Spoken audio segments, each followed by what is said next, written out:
Alors, qu'est-ce que vous me dites? Euh, Chrétien de Vroy, je ne sais pas pourquoi, qu'est-ce qui se passe avec les modérateurs? Alors, d'accord, mais l'Allemagne n'est pas composite comme la France, l'Italie ou l'Espagne. L'Allemagne est un bloc culturel énorme qui comprend même l'Autriche et une partie de la Suisse. Bertrand du Guesclin. Oui, bah, tout à fait, mais chaque pays a son histoire, bien sûr. Moi, bien sûr que l'Allemagne, mais l'Allemagne a connu son unité très tard par rapport à la France. Vous savez très bien que l'unité de l'Allemagne, hein, elle se fait autour de Guillaume II, c'est 1870. La France, elle a connu son unité bien avant, hein, bien avant. Donc l'unité de l'Allemagne, c'est quelque chose qui est relativement récent finalement, hein, à l'échelle de l'histoire. Mais après, évidemment, que ce n'est pas un bloc composite, que c'est un bloc culturellement très homogène, justement, oui, les Allemands. Évidemment, comparé à la France, qui est une construction politique, hein. Et la France, c'est le bloc le plus hétéroclite, je pense, de tous, dans cette construction politique. Alors l'Espagne aussi, puisque l'Espagne, elle se fonde sur des royaumes préexistants qui ont tous fusionné, hein. Mais aujourd'hui, je vois mal comment ça, les Catalans qui vont quoi redemander leur indépendance, se séparer de l'Espagne. Il y aurait comme un sens de l'histoire, un peu la même chose pour les Écossais finalement, parce que l'Écosse aussi a été indépendante, hein. Donc est-ce que c'est un sens de l'histoire? Mais à l'heure où j'ai envie de dire, où ces gens vont se retrouver confrontés, hein, aux autorités de Bruxelles, on ne peut pas imaginer que la Catalogne puisse avoir un poids supérieur à l'Espagne. C'est pas possible. C'est-à-dire que la Catalogne ne pèsera rien comme une Bretagne indépendante. Désolé pour nos amis bretons, mais une Bretagne indépendante, elle pèsera rien face à un commissaire européen.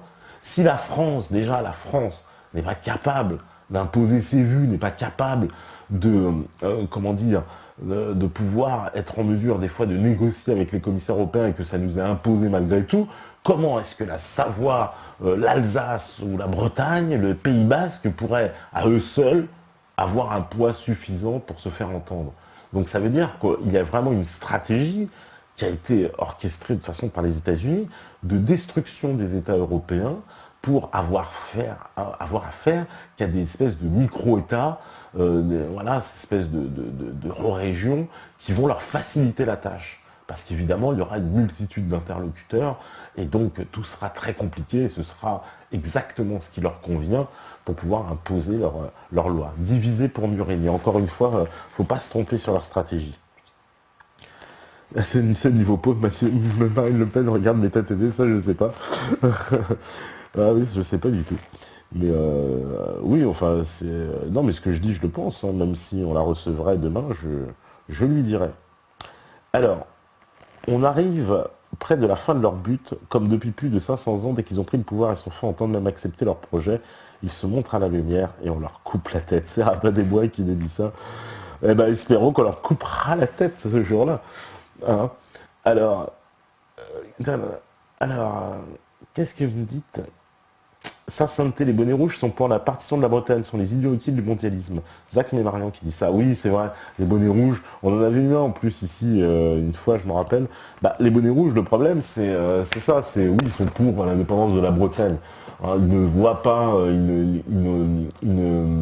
comment dire, ils refusent cette grille de lecture vis-à-vis de l'Union européenne et ils ne voient pas que l'Union européenne, c'est une machinerie qui va les absorber, les broyer, et que malgré on peut dire, les pseudo-encouragements ou les pseudo, euh, comment dire, euh, les pseudo, comment je pourrais dire ça? Bah, le fait que l'Union européenne, elle soit constamment, je vous dis, derrière ces régions-là, hein. Je vous avais raconté ici, mais bon, je vais quand même encore la raconter. C'est la carte postale qui était vendue en Bretagne, où on voyait la France et la Bretagne séparées, avec chacune avec un petit drapeau, et puis il y avait un petit dialogue youpi des deux côtés. Vous voyez, la Bretagne avec le drapeau breton et la France avec le drapeau français, puis séparés. Et puis en dessous, évidemment, un slogan en breton, We have a dream. Hein, voilà, il y avait tout, quoi. Je trouve que cette carte postale a symbolisé absolument tout. Alors, qu'est-ce que vous me dites? D'accord, mais l'Allemagne n'est pas composite. Oui, bah oui, voilà, mon cher Bertrand du Guesclin. D'ailleurs, El Blanco, il est catalan. Tout à fait, oui. El Blanco, c'est un catalan.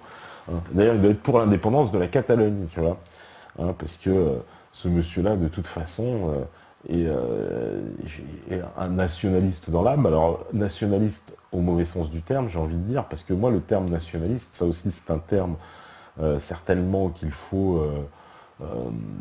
qu'il faut juger, parce que ce terme-là, il est employé comme une insulte, hein. Quand on dit de quelqu'un qu'il est nationaliste, évidemment, on a tout de suite l'idée, le principe que c'est quelqu'un qui a une idée de nation agressive, une nation qui voudrait, j'ai envie de dire, commander les autres ou prendre le destin en main des autres.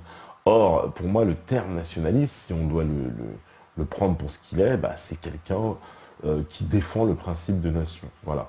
Et à ce titre-là, d'ailleurs, les grands révolutionnaires, hein, qui étaient Chavez, Castro, le Che, c'était des nationalistes. Hein, voilà.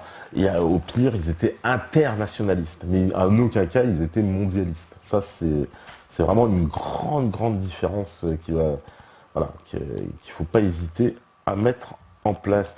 Alors, qu'est-ce que vous dites? L'Union européenne, c'est le cheval de Troie de l'Union nord-américaine, communément appelée les États-Unis. Tu m'étonnes, c'est exactement ça. Mais vous l'avez bien compris, ça, hein. L'Union européenne plus la nation des régions, comme dans le couple, il y en a un en trop. Exactement. Ça fait ménage à trois, sinon, hein. Union européenne, État, région, c'est ménage à trois. Et il y en a un qui va sauter. Je vous laisse deviner lequel. Alors, et il n'y a pas que le Maroc et l'Égypte qui sont de vieilles nations, il y a aussi les Chinois. Oui, bien sûr, le Maroc, l'Égypte, la Chine, bien sûr, il y a des vieilles nations, même en Europe. Oui, mais en Afrique aussi, il y a des vieilles nations. J'ai pas dit le contraire. Mais vous savez très bien que les frontières qui ont été héritées de la colonisation, elles ne correspondent à aucune réalité, hein. Il y a des pays qui, en plus, qui se retrouvent complètement enclavés, des pays qui... Voilà, c'est que des aberrations sur aberrations, hein. Donc aujourd'hui, penser à une Union africaine, moi, ça ne me choque pas. En tout cas, j'ai l'impression que c'est en tout cas moins utopique. Alors peut-être je me trompe, hein, vous voyez, je peux admettre que voilà, sur ce sujet-là, je sais pas, on peut pas lire dans le mar de café, mais j'ai l'impression que c'est quelque chose en tout cas de plus accessible parce que les éléments de départ sont beaucoup plus communs. Voilà, il y a beaucoup plus de points communs. Alors que dans l'Union européenne, les points communs, on les cherche, hein. C'est quoi le point commun entre nous et les Bulgares? Non, les Bulgares. Qu'on m'explique, alors on va me dire, ah oui, mais c'est des chrétiens et tout. Ah, c'est des chrétiens. Ah ouais, d'accord. Déjà, c'est pas le même genre de chrétien, hein, déjà. Alors, donc, bon, faut voir. Alors, être patriote, c'est aimer son pays. Être nationaliste, c'est détester celui des autres. Oui, la fameuse maxime de Charles de Gaulle, voilà, qui disait, nous sommes des nationaux. Voilà, c'est pour ça que je dis nationaliste est devenu un gros mot à force. Alors, patriote, ça passe mieux que nationaliste, de la sémantique à cause des troscards. C'est Nicolas Dulot. Vous avez tous compris, vous ne faites pas avoir par la langue. La nation, c'est pour moi la seule structure viable pour un peuple. Pour moi, un peuple sans nation, c'est un peuple sans maison. Alice Bach qui dit ça. Énorme. Moi, je suis entièrement d'accord. Le point commun, c'est les yaourts. Ça, c'est Dieu, je pense qu'il parlait des milliards. Tu m'étonnes, c'est... Ouais, voilà, on kiffe les yaourts. Bon, ok. Tepa, je pense qu'il y a deux types de dissidents, l'électoraliste et celui qui ne croit plus que c'est par l'éducation populaire que le changement sera fait. Pour un électoraliste, malgré tout, ce qu'on peut reprocher, il est plus, selon moi, intelligent de voter FN qu'UPR, qui n'a, en raison de son manque de réseau dans les institutions, absolument aucune chance d'arriver au pouvoir. Je me classe dans la seconde classe de dissidents, mais je comprends tout à fait ceux qui décident de voter FN. Voilà. Oui, ouais, parce que oui, le FN, c'est vrai qu'il a plus de réseau, plus de poids. Maintenant, si l'UPR arrive à présenter régulièrement des candidats dans les élections, ils vont finir aussi par avoir des résultats, hein, j'en doute pas, je pense. Alors, sont pas fous les anciens, ils allaient vivre en majorité dans les climats cléments, le Maroc, à part les Berbères du Nord. Il ne devait pas y avoir grand-chose il y a 1500 ans. Alors, un royaume, je rigole, trop aride, le Sud était catholique. Il suffit de voir les rituels kabyles ou berbères avec le pain. Ils étaient sous l'Empire romain, il n'y avait pas de royaume QSR. Ah, ça y est, ça s'embrouille sur l'histoire du Maroc. Donc, écoutez, on va pas débattre sur l'histoire du Maroc, une grande histoire d'ailleurs, l'histoire du Maroc. On verra, tout ça, on verra. Alors, Gaspartacus, voilà, il dit bonjour à tous sur le chat, et ben nous aussi. Et puis on va faire une petite pause. Or, l'Union européenne comprend des protestants, des catholiques, des orthodoxes qui ont une vision du monde irréconciliable. Tu m'étonnes. Eh ben, j'espère que on va tous finir par s'entendre parce qu'on n'aura pas le choix, il faut vivre ensemble. C'est comme ça, c'est comme dans la France, il va falloir qu'on vive ensemble et on n'a pas le choix. Vous voyez, c'est comme vous allez vivre avec Meta TV et vous n'aurez pas le choix, même ceux qui nous aiment pas, hein, et ben tant pis, on est obligé de vivre avec eux quand même et ils sont obligés de vivre avec nous. C'est comme ça. Donc on va faire une pause et puis on revient après. Il y a Hakim Rebeu-des-Bois qui sera avec nous et comme ça il va nous interpréter en plus des petites chansons pour ceux qui adorent la musique parce que vous êtes des comment dire, des mélomanes sur Meta TV, hein, n'est-ce pas? Et ben, penses-tu inviter Bassam Tam? Oui. Je te réponds tout de suite, Sivenou, oui. Et voilà. Donc, on se retrouve juste après. Et puis, voilà, vous restez connectés. Pendant ce temps, c'est la pause. À toi, Mikey, à la régie. Voilà, de retour donc sur la libre antenne.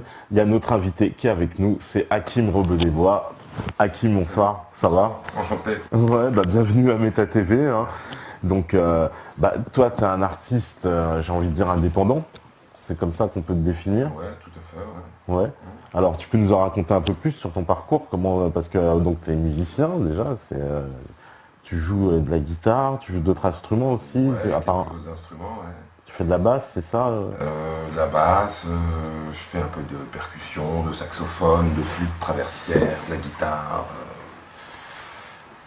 Et c'est quoi alors on peut dire tes influences, ton parcours dans la musique, quoi, comment ça commence pour toi? Moi, je reste influencé partout, en fait. Il n'y a pas seulement la musique qui m'influence, il y a aussi la vie, il y a aussi les amis, Mhm.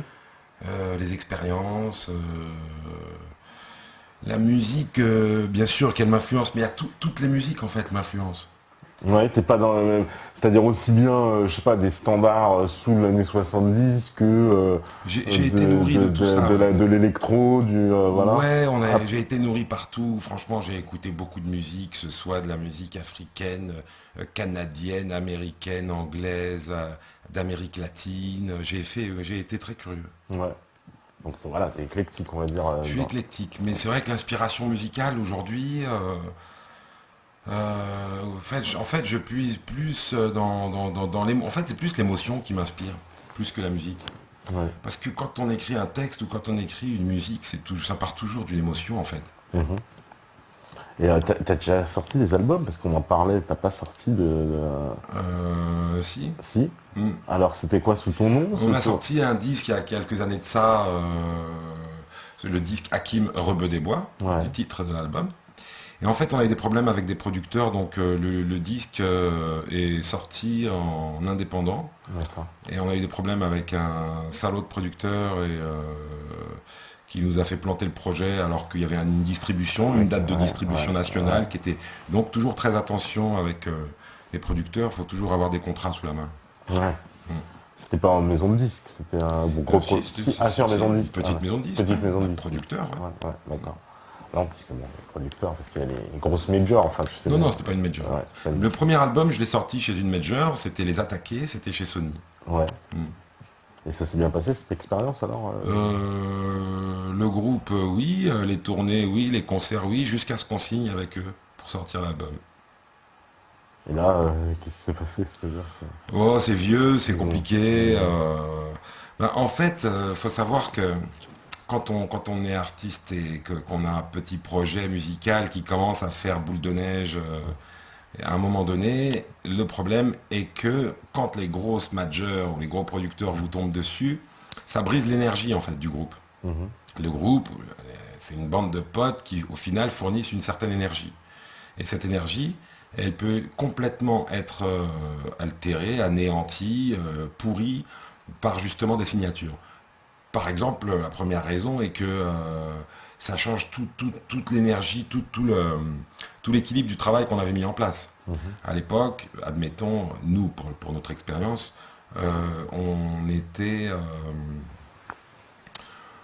on organisait les concerts nous-mêmes, techniquement on se déplaçait nous-mêmes. Donc le jour où on a signé et qu'on s'est retrouvé avec beaucoup de choses organisées plus par nous, du coup ça nous a déstabilisés. Et ça crée, bon, en plus de ça, on avait pas mal de concerts, etc. Donc ça a créé une espèce de parasitage au final sur notre propre énergie qui fait que on s'est perdu là-dedans. C'est pas. Donc toi, tu donnes. Parce que ça, c'est un conseil souvent qu'on demande aux jeunes artistes. Est-ce que tu leur conseillerais justement de sortir par eux-mêmes en indépendant ou plutôt d'aller voir les grandes majors? Dans les deux cas, c'est compliqué. L'idéal, c'est d'être en indépendant, mais aujourd'hui, être indépendant, c'est un bien grand mot. On ne sait pas ce que chacun en fait ce qu'il veut. Les majors sont alléchantes, mais l'un dans l'autre, c'est compliqué. Si quelqu'un vous propose un contrat, faut blinder le contrat, faut être sûr qu'il y a beaucoup de choses d'importantes qui sont défendues dans ce contrat pour défendre l'artiste, évidemment. Le problème, c'est que les jeunes artistes, au final, ils ne savent pas de quoi ils ont besoin dans un contrat. C'est ça le vrai problème. Ouais. Et alors on nous demande, alors, il y a pas mal de questions, est-ce que tu connais Baziz, un chanteur algérien? Ouais, bien sûr. Tu connais? Ouais, voilà, il connaît, c'était Jacques Ojac, ouais, parce qu'ils aiment bien demander si tu connais un tel, si tu connais un tel. Alors, Ouais. il y a des trolls aussi. Baziz qui avait chanté une chanson de Renaud, il avait repris c'est pas l'homme qui prend la mer, c'est la mer qui prend. Et il avait changé les paroles en disant c'est pas l'homme qui prend la mer. Non, c'est pas l'homme qui prend la merde, c'est la merde qui prend l'homme. Bon bah voilà, excellent. On nous demande est-ce que aussi alors attends. Ah oui, non, ça c'est du troll. Ça, Sainteté, oui, est-ce que ton producteur faisait partie d'une communauté organisée? C'est un peu les. C'est des trolls, ça me connaît, mais bon, il ne fait rien. Alors, voilà, il y a des gens qui demandent de te présenter un peu plus. Donc toi, ça fait quand même plusieurs années, t'es un ancien de la musique, on peut dire.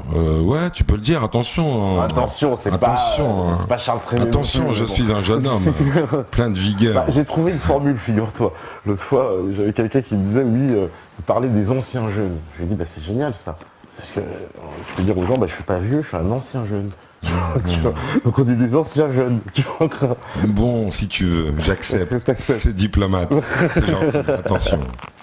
Non, pas du tout, je reste très jeune. Oh. Ouais, bah, moi aussi, t'inquiète. Non, l'expérience musicale, je n'ai pas plus que peut-être des gens plus jeunes que moi. C'est de toute façon, chacun a son parcours, chacun a ses expériences. Et voilà, mais non, mais toi, t'as fait des concerts et tout. C'est quand même le circuit professionnel de la musique, quoi.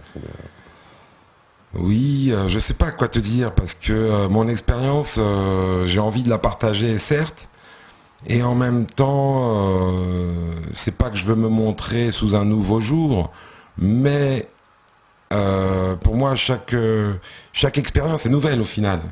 Et donc, je veux dire, t'as beau, d'ailleurs, chaque soir de concert, il y a toujours une nouvelle galère ou un nouveau bonheur que t'as pas vu, même si t'as déjà fait 500 concerts. Tu vas arriver dans tel lieu, il va encore t'arriver quelque chose d'autre qui ne t'était jamais arrivé, même si tu as fait 500 concerts avant. Donc voilà, c'est ça l'expérience, ça m'a appris ça. T'as bougé partout, en France, à l'étranger aussi? Ouais, un petit peu à l'étranger, pas loin, pas beaucoup, mais un petit peu. En Europe? Un petit peu, en Angleterre, en Belgique, en Espagne, en Suisse, en Italie. Et qu'est-ce que tu penses justement de... tu vois, puisqu'on parle des majors, on va dire que le business quand même de la musique, c'est un énorme business quand même aujourd'hui. On parle d'industrie d'ailleurs musicale. Et ici, il y a quand même un grand débat qu'on a ouvert depuis longtemps sur la perversion de cette industrie musicale. C'est-à-dire qu'on trouve qu'il y a énormément de ces gros artistes qui se font les courroies de transmission par leurs chansons d'une forme d'idéologie qui, pour certains, on dit du satanisme, d'autres y verront l'absolu libéralisme, etc. Mais en tout cas, quelque chose de très pervers. Et est-ce que toi, tu fais le même constat ou tu trouves que c'est exagéré comme constat de cette industrie musicale actuelle? Voilà, t'as employé des grands mots, tu me dis du satanisme, forcément. Oui. Je leur prêterais même pas cette sur-prétention de manipulation. Moi, je dirais que c'est juste des abrutis qui abrutissent les gens à des fins commerciales. Et ça reste au contraire très primitif, très archaïque, très préhistorique. Il y a une propagande derrière. Oui, mais tout ce qu'ils défendent, ce n'est que la loi du plus fort, donc c'est préhistorique. c'est plutôt vil et préhistorique, tu vois, c'est pas quelque chose d'intelligent. Parce que dire que c'est des organisations qui font tout ça à des fins politiques, etc., je suis d'accord, mais je trouve que c'est leur prêter trop de prétentions qu'ils n'ont pas, puisqu'au final, ça reste toujours pour justement une forme de, comment dire,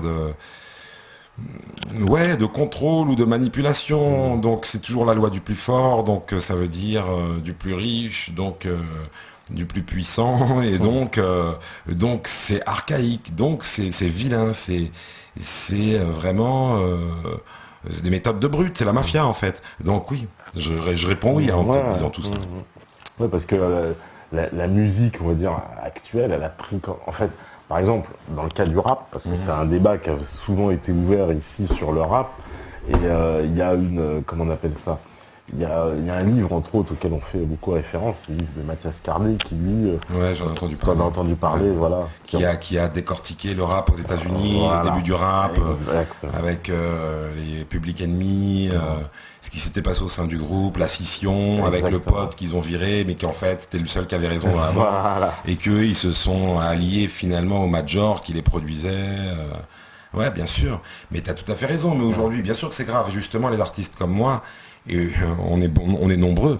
Moi, je dis que ces gens-là, ils nous ont d'abord bouché le circuit pour y placer, en y plaçant et pour y placer justement de la guimauve de chez Guimauve, et ainsi que du rabaissement humain. C'est de l'ordre du rabaissement humain. Parce que je suis désolé. Moi, c'est marrant que tu me poses la question, parce qu'il y a 2-3 jours, j'ai écrit un texte. Là, je pourrais pas m'en souvenir. C'est pas un texte de chanson, c'est une espèce d'article. Je le partagerai bientôt, d'ici quelques jours. Par rapport, donc moi, mon pseudo, c'est Rebeu des Bois. Donc Rebeu des Bois, tout le monde a compris le jeu de mots. Et ça fait déjà 10 ans maintenant, plus de 10 ans que je me suis coltiné ce jeu de mots, presque malgré moi, parce qu'à l'avant j'avais eu un tour de chant, et ma dernière chanson, c'est que je chantais Rebeu des Bois. Et je chantais ça dans un cabaret du côté de la Sorbonne, dans le 5e, tous les soirs pendant 6 mois. Et au bout de quelques mois, les étudiants qui venaient me voir, ils disaient on vient voir Rebeu des Bois. Donc mes copains ils m'ont dit bah tu vas t'y coller, c'est toi Rebeu des Bois. Donc on l'a rajouté à l'entrée du cabaret, c'était génial. Donc j'ai pris le nom qui était au début le nom d'une chanson. Et donc, qu'est-ce que je vois pas arriver dans une espèce de tsunami hollywoodien? C'était le film Robin des Bois, avec l'autre comédien... Avec Kevin Costner à l'époque, tu veux dire? Non, ça c'est encore plus vieux. Non, avec Russell... Russell Crowe. Et donc déjà, moi, Rebeu des Bois, je vois un film hollywoodien Robin des Bois. C'est pas cool ça. Bon, finalement, le film, plus personne n'en entend parler. Et moi, je suis toujours là. Bah oui, il y a la légende. Voilà, donc j'ai survécu à Hollywood, tu vois. Et dernièrement, il y a quoi encore maintenant? C'est la comédie musicale Robin des Bois, avec l'autre chanteur de soupe populaire, là. Je sais plus quel chanteur. Donc pareil, je me dis ces gens-là, ils ne devraient pas avoir le droit d'user de ce mythe. Parce que le mythe Robin des Bois, c'est quoi? C'est on prend aux riches pour donner aux pauvres.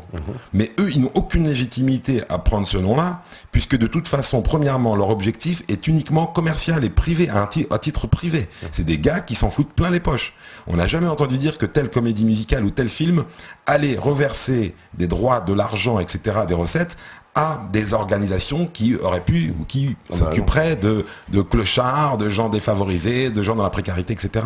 Donc ils se font de l'argent sur le dos d'un mythe qui est censé partager de l'argent. Donc j'ai survécu à Hollywood, je vais survivre et j'ai voulu, je me suis dit, tiens, allez, soyons bon seigneur, soyons bon cœur, on va essayer de trouver une solution. Et je suis allé écouter sur internet justement la comédie musicale Robin des Bois, en me disant ça serait drôle que moi, Rebeu des Bois, j'aille leur proposer de faire une chanson au milieu de leur spectacle, tu vois, que je fasse une de mes chansons. Et je me suis dit, allez, je vais écouter. Et j'ai écouté. Et ben je suis désolé les mecs, les gars, je suis désolé pour vous, je viendrai pas. Parce que même en écoutant vos trucs, j'arriverai pas à chanter au milieu de vos chansons. Ils ont des voix, mais comment je dis surupeuses, tu vois, c'est vraiment ça. il en dégage du pu de leur histoire. Voilà. Et en plus de ça, c'est du pu mélangé à c'est une espèce de grosse pizza maquillée, dégoulinante de sueur, de faux sourires et de surmaquillage pourri. Et t'as envie de leur mettre des baffes. Donc non. C'est M. Pokora, c'est ça? Non. Ok. Bah, je sais pas, Robin des Bois. Donc non, je ne viendrai pas chanter à votre comédie musicale. J'y arriverai pas. Vous me coupez la voix. Non, mais c'est clair. Ouais, en plus, ces grandes comédies musicales-là, je trouve, ça fait un peu des... Tu sais, c'est des grands trucs, justement, voilà. C'est de la musique, marketing, c'est à destination d'eux, c'est tout un packaging. C'est plus du tout de la musique, en fait. En plus. C'est un peu comme si on vend des lessives ou de... Je sais pas, enfin, tu vois, on vend quelque chose, donc on le conceptualise à fond, mais il n'y a plus d'art, il n'y a pas d'âme dedans. Non, il n'y a aucune âme dedans. En plus de ça, toutes les mélodies, c'est toute la même tout du long. Les mélodies sont inintéressantes, les arrangements sont surfaits, les voix sont inutiles. Et puis les costards qui nous ont sortis et compagnie. Non, les mecs, soyez sérieux, arrêtez. Laissez-moi être Robin des Bois. Arrêtez d'user de ce mythe à des fins financières pour nous balancer quoi? De l'abrutissement humain et social. Arrêtez, les gars. Parce que nous, tu sais, sur le chat, on a Rabin des Bois. Rabin des Bois, je l'avais dit à un moment donné, je l'avais dit. Sauf que je demande à le rencontrer parce que... Rabin des Bois. Rabin des Bois. Moi, j'avais sorti Renoir des Bois, Polac des Bois, Rebeu des Bois. On les avait dit. Robot des Bois aussi. Alors, qu'est-ce qu'on me dit? Ouais, on demande, il y a quelqu'un qui demandait tout à l'heure, je crois que c'était Jacques qui demandait, toi, t'as commencé par, c'était quoi les premiers instruments que t'as commencé à jouer vraiment? Non, moi j'ai gratouillé à l'âge de 7-8 ans à la maison, je gratouillais déjà, il y avait des guitares, des percussions. Et t'as fait quoi, du solfège, toi? Non, moi j'ai joué tout seul, la guitare. T'es doué, quoi. Non, je voyais des gens, j'avais des frangins qui jouaient de la guitare quand j'étais petit, je m'asseyais, d'accord, t'avais des frangins qui jouaient de la guitare aussi, d'accord. Voilà, je les regardais placer les doigts, et en fait, à force de chaque soir, regarder leurs doigts faire des positions d'accords, et le lendemain, quand ils étaient pas là, que j'étais tout seul à la maison, je prenais leur guitare et je replaquais les accords. Énorme, J'ai appris juste comme ça, en fait, par mémoire. D'accord. Ah donc oui, mais t'es déjà dans j'ai presque envie de dire, t'es déjà dans l'environnement quand même. Bien sûr. Tes frères ils faisaient de la guitare. Après, quand j'ai eu 15 ans, 16 ans, là vraiment, je me suis acheté un saxophone. Et là, j'ai fait du saxophone des heures et des heures par jour jusqu'à un certain âge. Et puis tout en continuant à gratouiller un peu par-ci, par-là la chanson, à chanter des chansons de Renaud, de Bob Marley ou d'autres, Nougaro. Et ouais, à l'époque, on avait du bon son. D'ailleurs, pour revenir sur l'histoire de Robin des Bois, parce que justement, on nous crée ces comédies musicales en usant de ces mythes, et moi, et on ne le sait pas, mais ces gens-là, Sony et compagnie, ils ont des subventions de l'État. Sony, quand ils produisent un artiste, ils ont des subventions de l'État. Cette comédie musicale, quand ils la produisent, ils ont des subventions de l'État et de certains organismes publics. Ouais. D'accord? Donc moi je trouve ça horrible qu'on subventionne ces gens qui ont déjà le plus d'argent. Ça on ne le sait même pas. Ouais, c'est vrai, l'art est subventionné. Sachez-le, Universal, Virgin et compagnie, toutes les majors. D'ailleurs, c'est eux qui raflent toutes les subventions de la SACEM, de la DAMI, de la Spedidam et compagnie, de tous les organismes.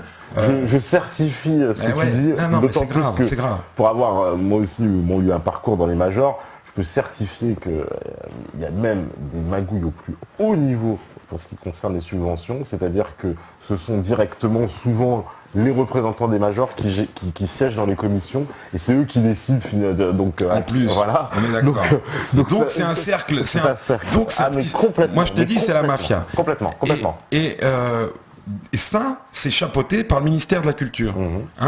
C'est certifié et garanti par le ministère de la Culture. Donc qu'est-ce que tu veux qu'on fasse? Qu'on va se battre contre eux? Moi je préfère aller faire mes chansons aux quatre coins de la France, dans des petits endroits. Je suis un artisan de la chanson, je suis un artisan de la musique. Voilà. Et j'assume tout à fait ce rôle-là.